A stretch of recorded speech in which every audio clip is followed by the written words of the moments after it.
Mr. Jones owned a cotton plantation and many slaves. One day he was talking to the owner of the plantation next to his, and Mr. Jones was lamenting the fact that times were tough. He was having to work his slaves harder than ever, and was having trouble with some of them being disobedient or trying to run away. The other plantation owner said he knew someone who could help. Day 1.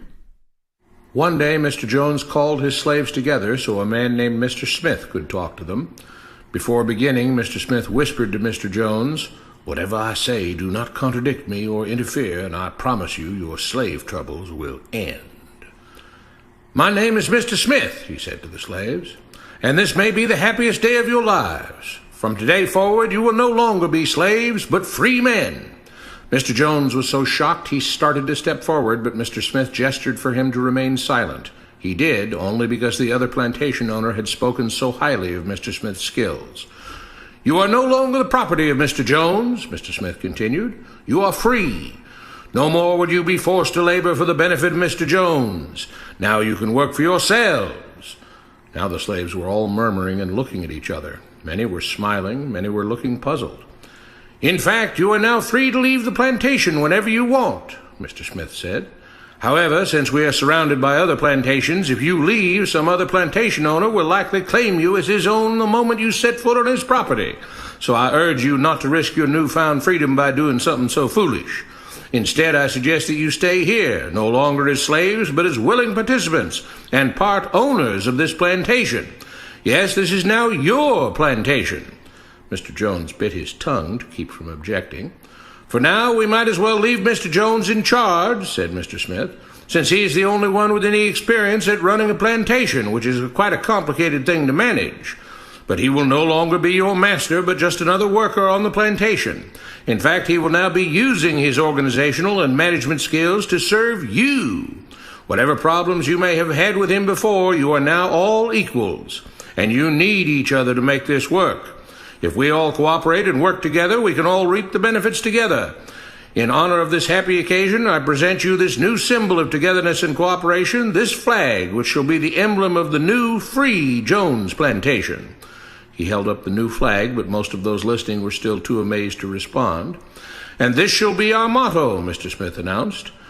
"We work together as free men for our mutual benefit, pledging our allegiance to the Jones plantation, which stands for prosperity, liberty, and justice for all. To celebrate, everyone has the rest of the day off.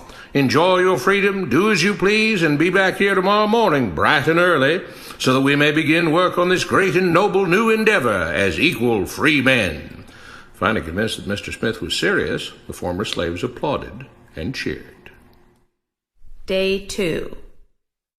"We all want this plantation to do well," Mr. Smith said at the beginning of the next meeting, "so we can all share in the benefits. We all know that it takes a lot of effort to make a cotton plantation work. Just because you're all free doesn't mean you can stop working. In fact, since you're now working for yourselves, I expect you to work even harder than ever before, but now with pride and joy, knowing that you're working for yourselves. Of course, there still have to be rules. If everyone just does whatever he wants, the plantation won't produce anything. This experiment will fail, and we'll all starve. You should be thankful that Mr. Jones has agreed to stay on to lend his knowledge and skills to this endeavor, and I trust you will all do your own part to make this work. Several of you have been chosen to act as project supervisors to manage different aspects of the operation, to make sure everyone is doing his assigned job, to make sure that the rules are followed, and so on. The rest of you may head out to the fields to start your first day of work as free men." Day 3. The next morning, Mr. Smith had a grim expression on his face as the daily meeting began. "I have an unpleasant duty to do today," he said. "Yesterday, Charles was caught keeping some of the cotton he picked, presumably to sell for his own personal profit. That is against the rules. That is stealing. For that, Charles must be punished." Two men tied Charles to the whipping post. "I take no joy in this," Mr. Smith continued, "but you must understand, if we do not maintain order, if we do not have rules that we all abide by, then the plantation will fail, and we will all suffer." The whip cracked against Charles' back. "But if we all pitch in for the common good, then we can all prosper. Being free doesn't mean you should be selfish and greedy. We must each do our assigned duties and obey the rules, and then we can all benefit, and each of you will receive your appropriate share of the profits." A young man named Samuel stepped forward. "But if you and Mr. Jones decide the rules and whip us if we disobey, how is that any different from what we had before?" "How can you say that?" Mr. Smith asked. "I'm shocked. You were a slave before, and now you're free. Things still need to be managed and organized by those best qualified to do so. Do you know how to run a plantation, Samuel?" "Well, no," he answered. "But if we're free, why do we get no say in what the rules are and how things work?" "I'm surprised at your ingratitude," Mr. Smith answered. "None of you know how a plantation is run, so you're in no position to be making decisions about how things are done here. You don't seem to appreciate all the things that Mr. Jones provides for you, from protecting you from all the outside threats that you know nothing about, those who would come here, capture and enslave you if not for Mr. Jones' protection, to making sure that you all have food and housing, tools to work with, that you're cared for when sick and injured, and so on. There wouldn't be a plantation at all, no cotton to pick, no land to plant and harvest, if not for him. You should be grateful that he's made possible the level of comfort you now have. Your lives would be far worse if not for him. Nevertheless, as free and equal participants in this endeavor, from now on at each meeting, any worker may have 2 minutes to ask questions or voice suggestions or complaints." With that, the workers all seemed satisfied and headed out again to the fields to pick the cotton. Day 4. "I have a big announcement," Mr. Smith said as the daily meeting began. "Mr. Jones' cousin is here, and not just to visit and see how our project is coming along. It has been decided that from now on, you will be deciding who will manage the plantation. Of course, this job can't be done by just anyone, but every 3 months we will have a special meeting at which all the workers will vote on whether we think Mr. Jones should run the plantation or whether we think his cousin, Mr. Johnson, should run the plantation. That means that ultimately you are in charge because you will be deciding which man you want running things on your behalf. If you don't like the way things are being managed, you now have the power to change it." Amazed and pleased, the workers headed out again to the fields to pick the cotton. Days passed, months passed, a year passed, and the plantation continued to operate as before. Sometimes Mr. Jones was in charge, sometimes Mr. Johnson was in charge, but the day-to-day routine stayed exactly the same. The workers worked hard, long hours every day, and still had little to show for it. Every day the meeting would begin with them all reciting the Jones Plantation motto, "We work together as free men for our mutual benefit, pledging our allegiance to the Jones Plantation, which stands for prosperity, liberty, and justice for all."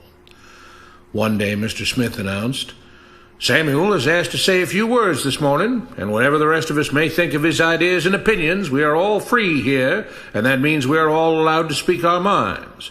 So, Samuel, you have 2 minutes. Begin." Samuel stepped forward, looking scared. "I was excited when all this started," he began, glancing nervously at Mr. Smith and Mr. Jones. "But don't you all see what's happened here? Nothing has changed. We're all still slaves." There were grumbles of disagreement from the crowd. "They tell us what to do and whip us if we don't. They still make all the rules and punish us if we disobey. They let us make suggestions and complain about things, but they never really change anything. They let us choose between Mr. Jones and Mr. Johnson, but what's the difference? The situation stays the same. We do all of the work and they take as much as they want and decide how much they'll let us keep. They live in luxury, made rich by the cotton we pick. We do all the work and have to build our own huts, grow our own food, and take care of ourselves. They leave us just enough that we don't revolt or run away. This is not freedom. We're all still slaves. They've only changed the words they use, but nothing else has changed. They say we're all free and equal, but we're not. They command and we obey. That's not freedom. That's not equality. They say we're free to leave, but all that means is that we're free to be someone else's slave. Why should we work or obey the rules? We didn't agree to this. They made the system. They forced it on us. They control and rob us and call it freedom. They've deceived you into thinking that being able to choose which slave master you'll work for is the same as being free. It's not. Open your eyes. If you keep what you produce, they call it stealing. When they take what you produce, they call it sharing and fair distribution. Can't you see that this is all your time is up, Samuel? Mr. Smith announced calmly.